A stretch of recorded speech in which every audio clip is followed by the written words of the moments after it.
Good evening. Good evening. Good evening. Good evening. Good evening. Good evening. Good evening. Good evening. Welcome to our school fundraiser. Thank you for joining us. We are very glad you're here. Thank you for supporting our school. Thank you for stepping up for Stingrays. Thank you.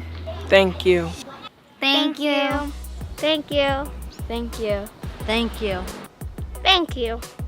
And now on with the show. Good evening, everyone. I'm Dr. Rosalie Whitlock, CEO of CHC, and I'm honored to be able to welcome all of you and thank you for joining us this evening in the celebration of our Sandhill students and staff. Spirit Week has been so much fun, and tonight's event with Alden will give us all a big lift, something I believe that everyone needs after this crazy, crazy year. Parents, thank you so much for your patience and flexibility during the starts and stops of this year. You've been simply wonderful, and I know it's been hard. I know that personally, how hard it's been. So I just have such respect for how you've handled all of this. We've been so lucky to have Chris with us as our head of school to guide us and to communicate with us every step of the way. So thank you, Chris. Thank you so much. And our fabulous staff, how can we ever say thank you enough? There aren't enough thank yous to let them know how grateful we are for their total commitment to each of our Sandhill School children. Every staff member has her own or his own family, has had to deal with the anxiety of COVID just like we all had, but somehow they have managed to keep your child, our Sandhill kids, number one. Thank you, staff, from the bottom of our hearts to each one of you. You know, it's hard for me to believe that Sandhill is 10 years old. We started in 2011 with 7 students, and that was hard to get. And now, all these years later, we have a student body of about 70, and we've served over 500 children and their families during that time. It's really pretty amazing and so heartening to think about. I have so many wonderful memories of all of these years, memories of the students, of their parents, of walkathons, of extravaganzas, of transition nights and wonderful art projects, Halloween parades. It's been an amazing journey, and I've been honored to be part of it each step of the way. The time has flown, just totally flown. Sandhill families, during all of this time, have remained supportive, enthusiastic, compassionate, and committed. You inspire us every day, and we could not be here without you. I'm so grateful we're all together this evening to celebrate all Sandhill, the students, the staff, the parents, and those who have been around as volunteers and supporters for years. So thank you very much. We're looking forward to the rest of the evening. Hello, Sandhill families, staff, and friends.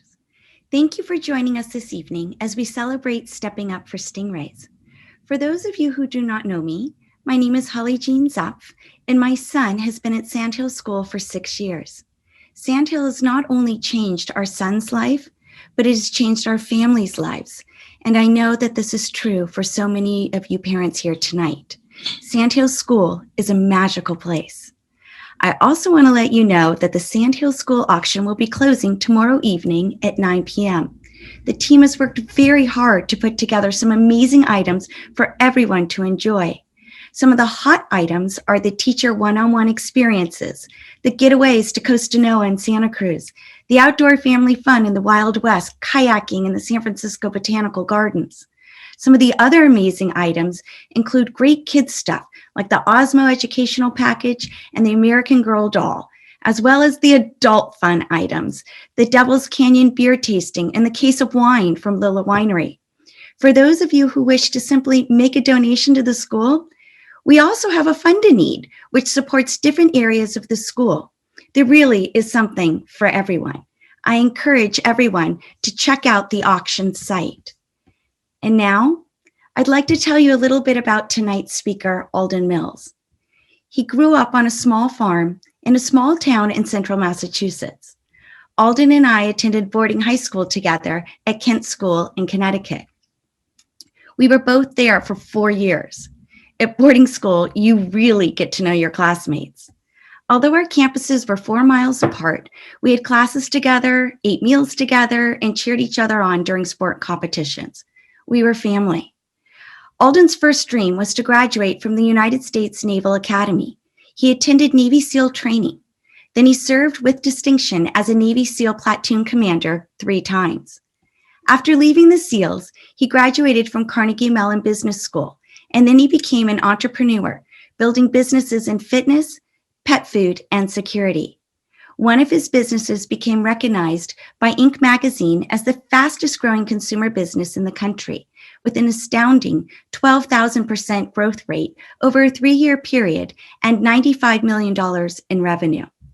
Today, he holds more than 40 patents, and he has sold more than 10 million units of his inventions.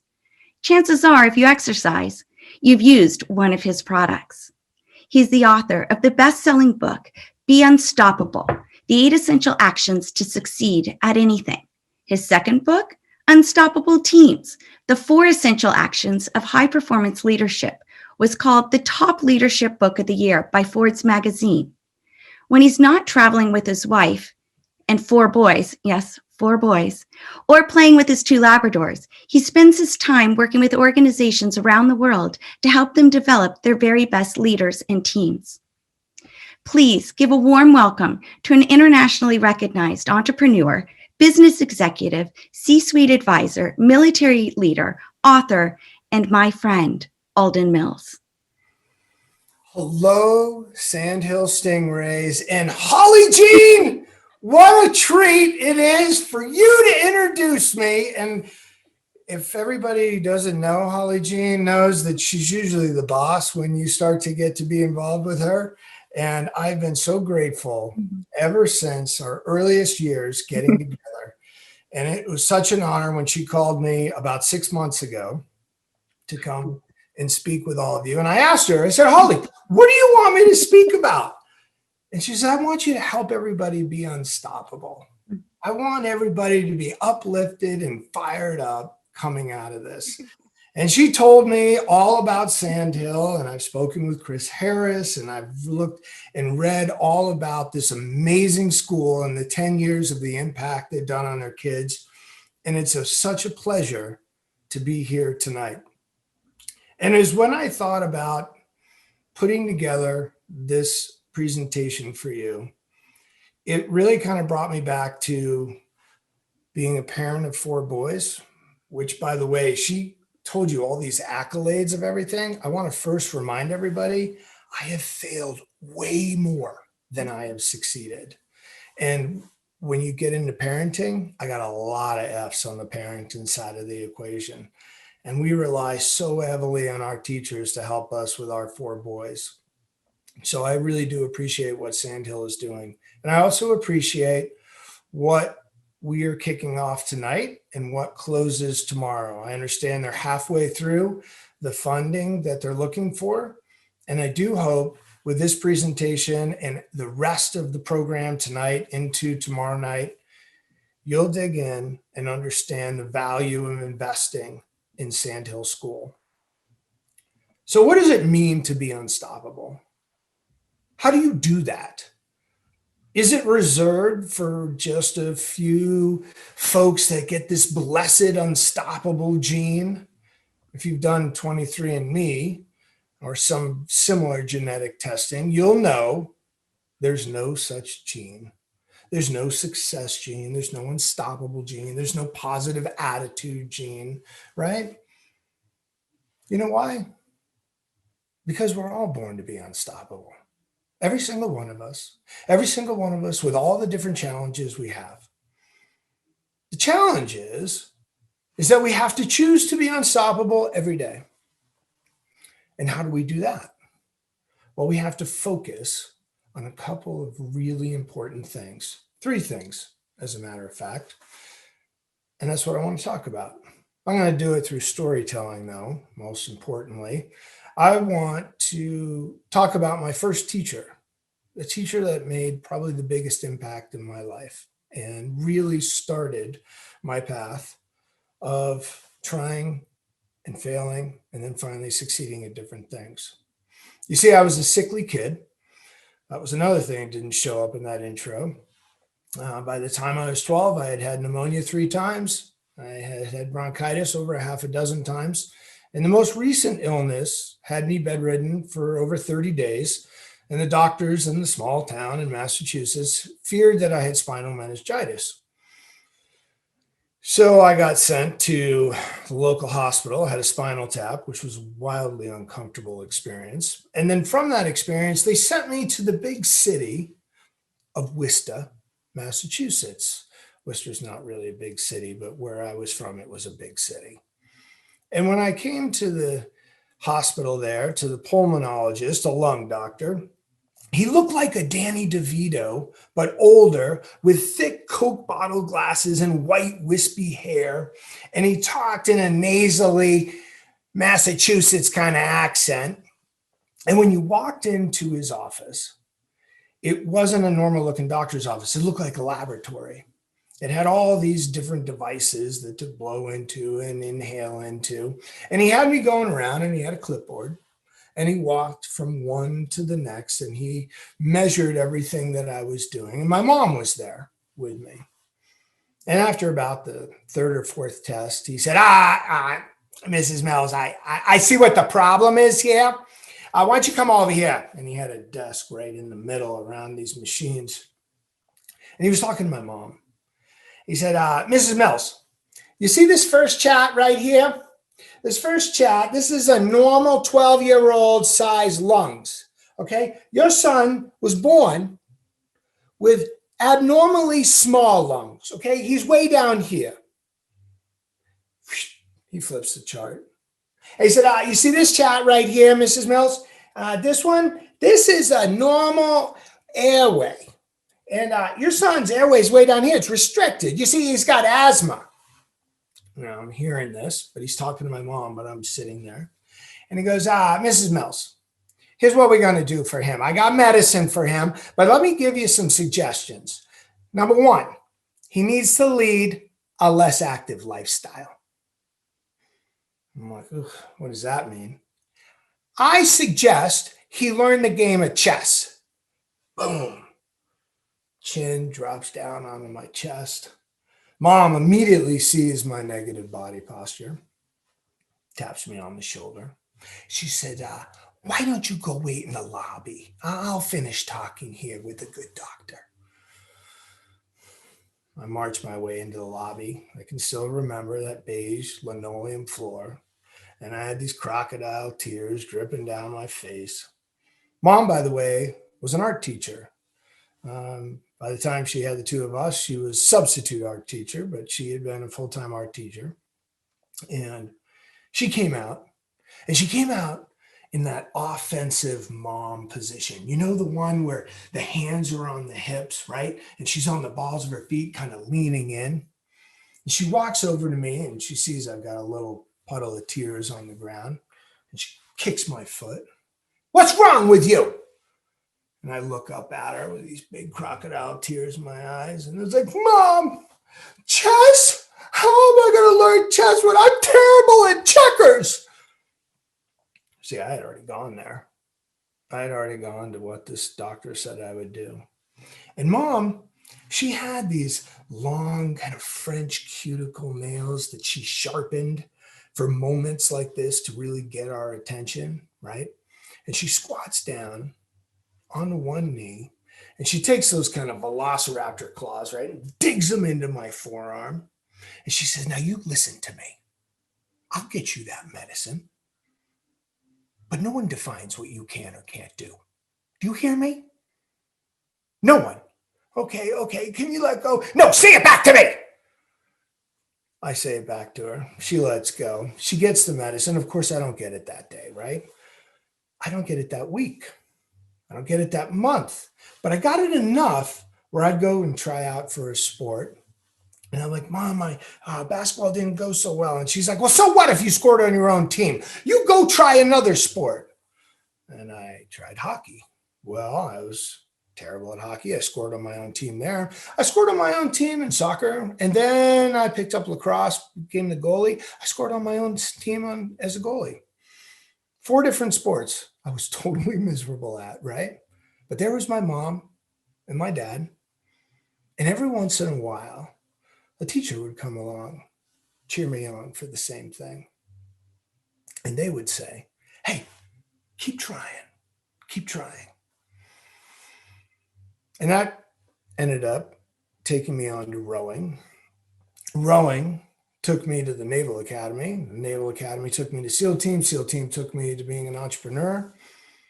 And the most important thing that I remember about that is when I was 25, about 13 years after Mom had that conversation with me, I'm now standing in front of my commanding officer.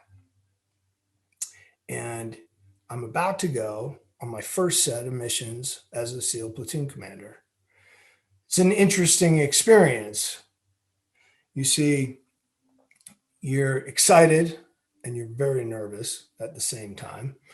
And I'm going over for 6 months in the harm's way. And it's the night before. And he brings me into his office and he goes, okay, Mills, you're ready to go. Your team's done a great workup. We've been working for 3 years to get to this point. And he goes, I just got one last question for you. I'm like, okay, what is it, sir? And he's like, where's your letter? Letter. Sir, I'm not tracking with you. Do you want like a birthday card while we're off on deployment or something? He's like, that's funny. You don't even know when my birthday is. He was like, no. Mills, should you come back on your shield, don't leave me with nothing but a flag to give to your next of kin. Before you get on that bird tomorrow morning, airplane, I want a letter. And I want you to know that letter is going to be written to your next of kin. And it could very well be the last letter you ever write. So make it good. I'm backing out of the office with my commanding officer, trying to get away. And he says, oh, by the way, if you don't come back on your shield and one of your teammates does, it won't be me giving that flag to the next of kin. It will be you. I suggest you get each of your teammates to write a letter as well. I had about 10 hours to write that letter. I mean, I was 25, 26 years old, right? My next of kin is my mom, my dad, and my brother, younger brother. And, you know, when I sat down to write that letter, I was like, what do you say to this? And the first part of the letter, I thought, you know, I know what I'll do. I'll bequeath my worldly possessions. That's what I thought I would write in the letter, right? So, dear Mom, Dad, and Andrew, you may have my Jeep. It has 39 Jeep payments left on it, but enjoy it. I didn't have anything. I had a car payment and a dive watch and a couple of bags of gear. And then the second portion of the letter, you get to regrets. And you kind of write out these different regrets. And I had a few. I crashed my grandmother's car when I was in high school. I had thrown a rock at my brother in 3rd grade. I apologize for those things. But it was the final piece that by the time you got through all the preliminary elements that mattered most. And it was thanking my mom. And it was thanking my dad. And I told him to thank a couple of teachers who along the way had kept believing in me, who had kept saying, don't let anyone define what you can or can't do, but you. And every once in a while, there'd be somebody that would come along that would be like a parent, that would stand in that breach, and they'd put their arm around you and they'd say, you can do it. Keep going. You got this. And that's who I wrote that letter to. I wrote 3 of those letters. Thankfully, I never had to send them. And thankfully, none of my teammates did I have to do that for them either. And I didn't think anything about those letters until about 2003, when it was actually fall of 2002, when my wife was pregnant with our first child. And one of my dear teammates was the first Navy SEAL to die in Afghanistan, Neil Roberts. And I knew when he was coming back on his shield, there'd be an 18-month-old child, a son, that'd be getting a letter from his dad. And it really made me wonder, what did Neil write in that letter? So I got to writing, and I wrote a letter to, at the time, my unborn son. I didn't know he was a son at the time. And it was not a very good letter. It was a bunch of do this, don't do that, right? That was Henry. Then Charlie came along 2 years later, and I improved the letter a little bit, but now after experiencing kind of what Henry was doing, I added a few more do's and don'ts, like, hey, don't pee in a fan or an electric fence, boys, right? Boys do some kind of stupid things, and they're very destructive. We know that firsthand. And then John came along, I improved it a bit more. And then finally, Yummy, William. He came along in 2009. And by then, I had kind of narrowed down what did I want to pass along at this point in my life. And it was called Be Unstoppable. It was a parable. And I wanted each of the boys to understand how to be unstoppable. Like, what's the magic to it? And originally, the subtitle was called These 8 Essential Actions to Succeed at Anything. And it was about persistence. It really wasn't any magic. It was about getting up every day and embracing the day, greeting it, and finding something positive in it. And now, if I were to rewrite that book, which it took me 10 years to write, came out in 2013, and now we're just about 10 years from its anniversary, I would consolidate it even more. You see, when people ask about, hey, what's the magic of SEAL Team? Or what's the magic of a great startup? Like, how do people do that? Or why would somebody jump on a grenade to save a platoon? Or why would they run into the line of fire? Or like Neil Roberts, he jumped out of the helicopter on purpose to save another person that had fallen out of the helicopter. And by doing so, he ended up eventually seeing his own death. Why did they do that? When I talk to my boys today, it's really about 3 things.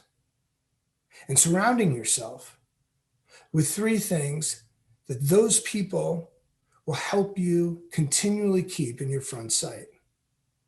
They are love, hope, and faith. Now I want to tackle faith first. Many of you may say, whoa, I'm not religious, and that's fine. If you look up faith in the dictionary, it has nothing to do with religion. It has everything to do with having 100% confidence in someone or something. Number 2 in the dictionary has to do with religious doctrine. You see, there are like 3 legs to a stool. Because once you start having faith in someone, it can give you hope. And when you have faith and hope, and that person really loves what they're doing, well, then that's a stable platform. And you will not fail. You will always find a way. You will always get up and greet the day one more time. Faith, love, and hope, that's what we focus on. Yeah, it's been a heck of a year. Last 15 months, The Mills family is really happy to have boys back in school. I think we're going to have to redo the inside of our house. But when you think about it and you really kind of put a perspective on everything we're dealing with, think about those three things: the love for your kids, the faith that you have in those that take care of them, and the hope that those caregivers give you and your kids. Right? We have this precious period of time with these children. And what I have learned, and I have a lot more to learn, is that each one of our children has something to teach us. Yes, we have lots to teach them, but there are these moments where we have to kind of quiet ourselves when we're scratching our head. Why did John break that window for the third time in a row? And there's a lesson in there somewhere. Maybe it's about teaching me patience, right? And I bring that up because when you think about it, well, the Sand Hill School Stingrays and their amazing care, loving staff, they do that every day. They show up with love in their hearts. They have faith. You don't know what's going to happen the next day, but they have faith in what's going to happen today. And they give each of our kids and us hope, right? Some people will say, well, that's great, Alden, but how do you think about it every day?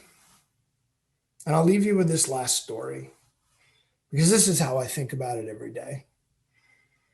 When I'm frustrated and I can't really find the faith in what I'm doing, or I'm kind of questioning my love for something or someone, and I'm losing hope in some of the teachings that may be going on, and when are they going to get it? I think of this story. It was my most terrifying moment in SEAL training. It was about 4 years into SEAL training when I got picked up for advanced military freefall. And advanced military freefall, I had jumped out of lots of planes, but now in advanced military freefall, you have to pack your own parachute. You see, up until that point, I had professionals packing my parachute. And I really wasn't, the height thing didn't bother me as much as just kind of wondering, is this parachute going to open, right? But now I got to pack my own parachute, and that terrified me. You see, at the Naval Academy, I pretty much failed every room inspection. If it weren't for my roommates, I couldn't get the quarter to bounce on my bed. Hospital bed corners weren't at the right angles. Couldn't make my socks smile. Couldn't get the towels in the right lineup. I was always coming up with new ways to fold things, right? And here it is. I got to do these 17 folds just right. My life is on the line. You practice this for 3 weeks, and they do a bunch of different drills. And now it's finally jump time. They wake you up at 3 o'clock in the morning, and the jump zone is out in Yuma, Arizona. You want to do the jumps early in the morning because it starts to get hot. And they bring us out to the airstrip. They put us in these bright yellow suits. They called us the Flying Bananas, but the real reason for the yellow suits is so they could see us if the suit didn't open and they could see us from the ground. Not very comfortable thinking about that. And we get it loaded up on the airplane, and at about 4:15, we leave. Airplane takes off. It's a C-130. And being the officer, I'm sitting closest to the ramp because you got to set the example. You got to jump first. And we pass 10,000 feet. The ramp lowers, and we're going to 14,000 feet for our first jump. And as the ramp lowers, it gets so loud inside there. It's like a huge hairdryer, right? And you can see the sun coming up just over the Yuma Mountains. It's beautiful. And I'm terrified. And the master sergeant walks over and he goes, "Sir, stand up." And you got to use hand signals, right? He walks over to me and I stand up and he goes, "Back up to the ramp." And I'm backing up to the ramp. "Sir, put your heels over the ramp." Just passing 13,000 feet now. And jump lights go on. We're in a red light. And the moment it turns green, we're going to jump. I put my heels over the side of the ramp. Now my arms are out in front like this.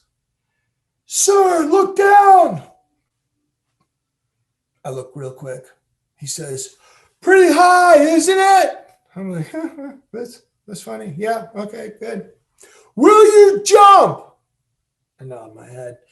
By the way, everybody in the plane's leaning over and they're going, ooh, Lieutenant Mills, you got to jump first. Right? He goes, sir, I have one last thing to tell you. I've been doing this for 3 weeks. I yell out at him, what? What is it? And he kind of stands up and he smiles and he says, you have the rest of your life to figure out how to open your parachute. Good luck, sir. Poof.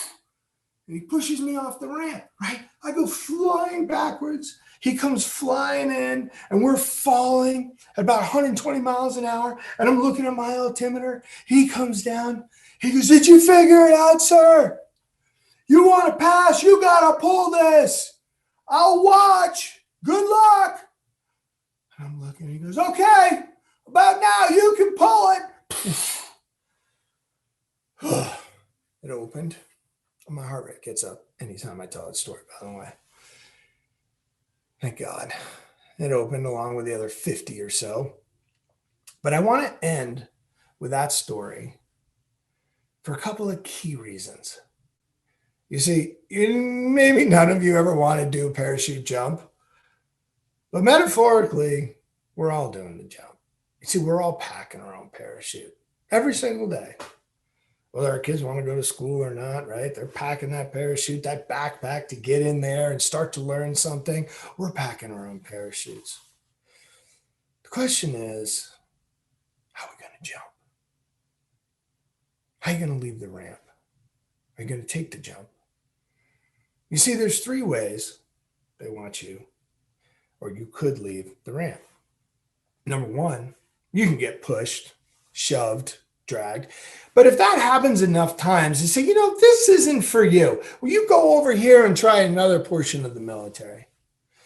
Number 2, and I've seen this happen, people walk up to the end of the ramp, they squat down, and they put their foot 6 inches closer to earth. Like, that really helps at 13,999 feet and 6 inches. No, right? The way they want you to go is they want you to go head first, straight in. You know why? Because when you go head first, you're all in. That's what they're after. They want to see a commitment. They want to see everybody going all in. And you know why in part? Because when you're the junior jumper on the platoon, you're at the front of the aircraft. That's the back of the line. And you're watching all these senior jumpers.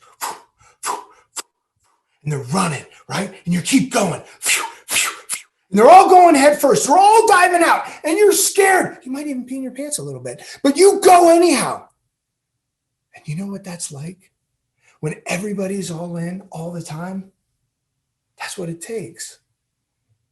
You see, being unstoppable is not a secret. It's not reserved for other people. No, everybody can be unstoppable. They got to choose to be. And they got to focus on those 3 things that help you commit to going all in every time. When you jump off that ramp, you're going to have some love in your heart for what you're doing.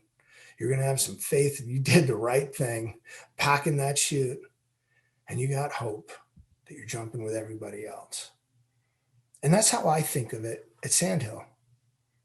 That's what they're doing every single day. They're packing that parachute. They're helping our kids pack their parachute.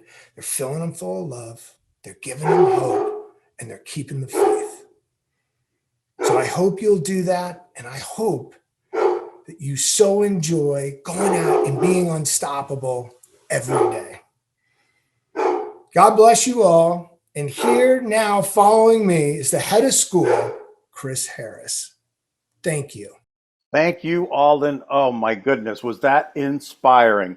I want to add like one point, because I know this happens with our kids and our families, and that is, you started with each story in a sense of fear, with fear right behind, right in the back of your head. And every single day, the kids we've got, they have had traumatic experiences in school, and they are fearful of what's happening to them. Are they worthy learners? Are they going to be successful adults? Are they going to be disappointing to their parents and the teachers? And so every day, your message about hope, faith, and they're going to get the love at Sandhill School, but it's overcoming that fear. And once they do, they are unstoppable. They are unstoppable. And that's the first job we have at Sandhill.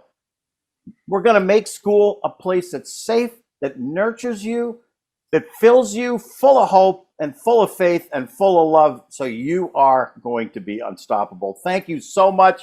And incidentally, by the way, Alden, I grew up in Concord, Mass., so not so far from you. Oh, I love it. And I love the fact that you don't have a huge accent and ain't no Worcester, too. Well, I could strap on that accent in a minute. Yeah, you know, but I know you could. I know we're kindred spirits. Holly Jean had briefed me well. I understand all the magic you do at Sandhill, and thank you for bringing it for all these children every day. We will resonate with that for weeks. Thank you, Alden. Well, you're more than welcome. Have a great evening, and let's go bust that record. Yeah, let's do it. All right, folks. I just want to, again, thank Alden for inspiring us all, for giving us the faith and the hope in the future, just like we have in our kids. And I want to pay a couple of personal thank yous. Holly Jean, as usual, you're amazing. The spirit you exude is so contagious. It just, everybody catches it. It's so contagious. You can't help but become as enthusiastic as you are. Shippa, I don't know what we would be this year without you. Lisa Sinclair, I want to particularly point you out. It's been such a tough year. I know it's been so hard to meet and greet with our new parents, and Chip has just done an amazing job of bridging over this year. Thanks to our auxiliary for sponsoring tonight, and of course all the other in-kind sponsors and donors. We couldn't have a wonderful school without your support. And of course, most of all, I want to say thanks to the parents and the students, without whom we wouldn't even have a school like Sandhill. We wouldn't even have a school. So the fact that you put faith and hope and your kids in our trusting hands to our incredible staff is all that matters. It's just, and I can't thank you enough for the faith and the hope and the love you've given my staff and your kids. And we have done yeoman's work this year in a time that many schools really challenged. So what you see on the screen right now to close out is a wonderful story of how Masha, our art teacher, kind of thought about things. And she said, we really want these kids to fly when they get back. We really want them to fly. But how do we get them to fly? Well, she gave each youngster a feather, outline of a feather. Now, as a single feather, no one can do anything. You can't fly when you only have one feather. So she brought the community, the students, all together, and the staff, and each created a feather, and the feathers grew to the wings that you see, and now our kids can fly. It's just so symbolic of how we took a small little component, and together, building the Sandhill community, we constructed wings for our kids to fly away with. And we just want to thank you all for your participation tonight.